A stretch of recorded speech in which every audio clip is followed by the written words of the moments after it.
Few days back, I have spoken about the importance or the basics of performance management.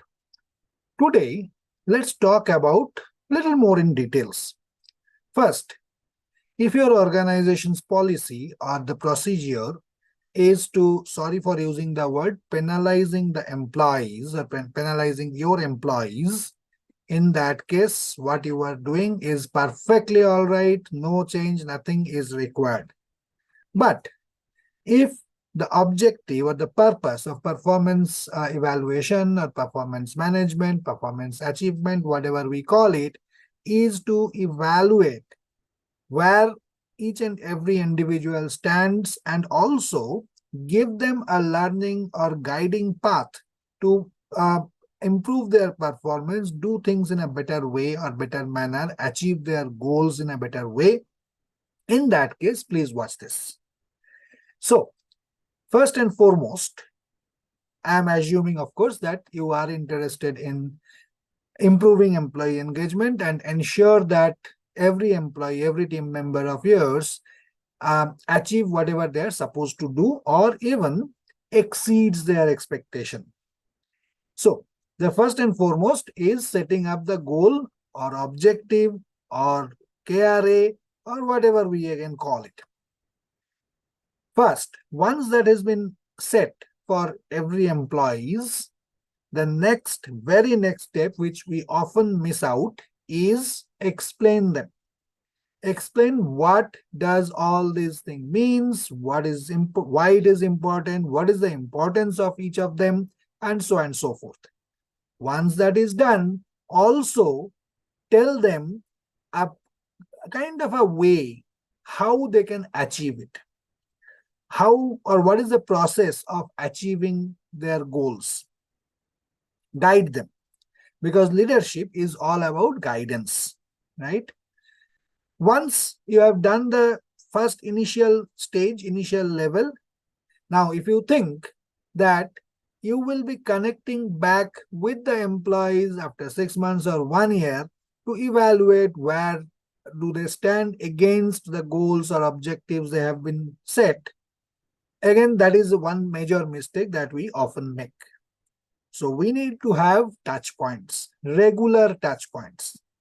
Understand how each and every team members are progressing through their goals. If they have any challenge, if they have any understanding problem, that is also very important.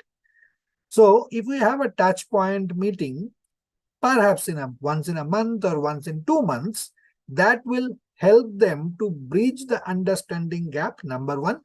Number two, there will not be any unwanted surprise by the end of the term or end of the period, what we can say. Once that is done religiously, rigorously, on a timely manner, in that case, you automatically will see the performance of the deserving employees are improving. What they are supposed to do, either they are doing it, they are achieving it, they are exceeding those things, or even the better thing is there will be no surprise, right?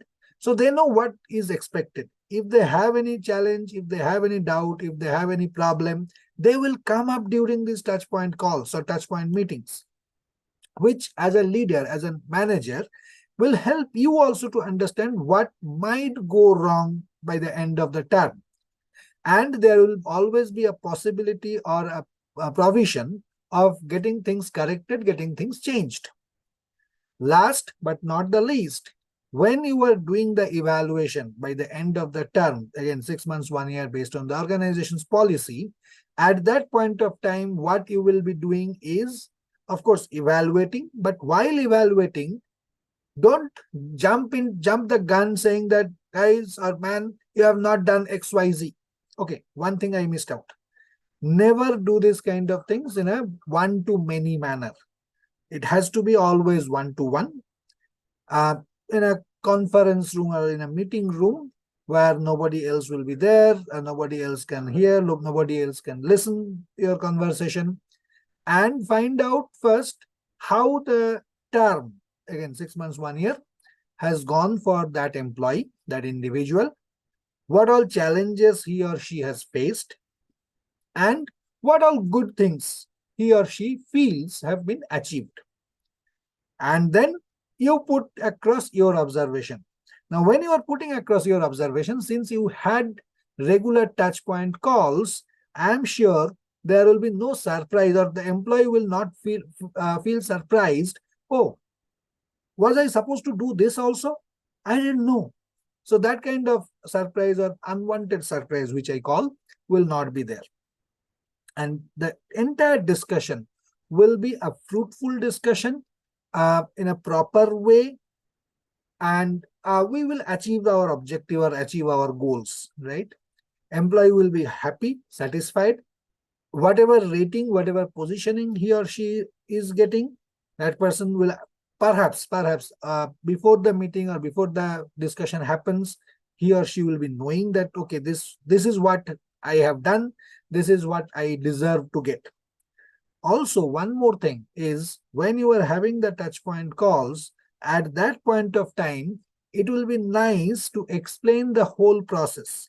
Might be at the beginning, first touch point call, or at the beginning when you are doing the goal setting, or even in between or interim touch point meetings also.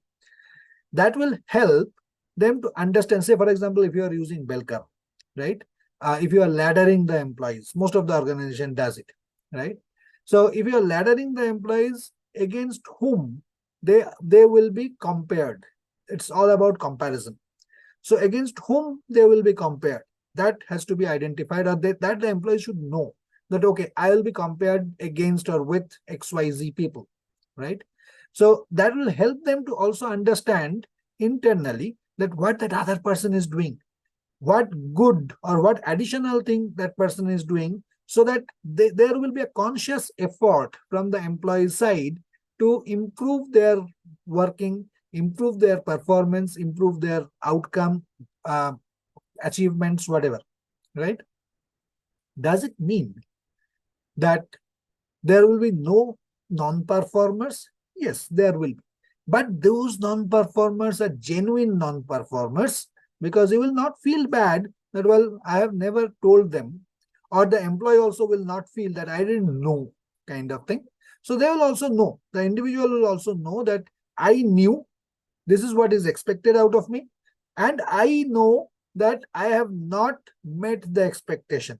I am kind of below the expectation. And they should know, again, they should know the consequences also, right?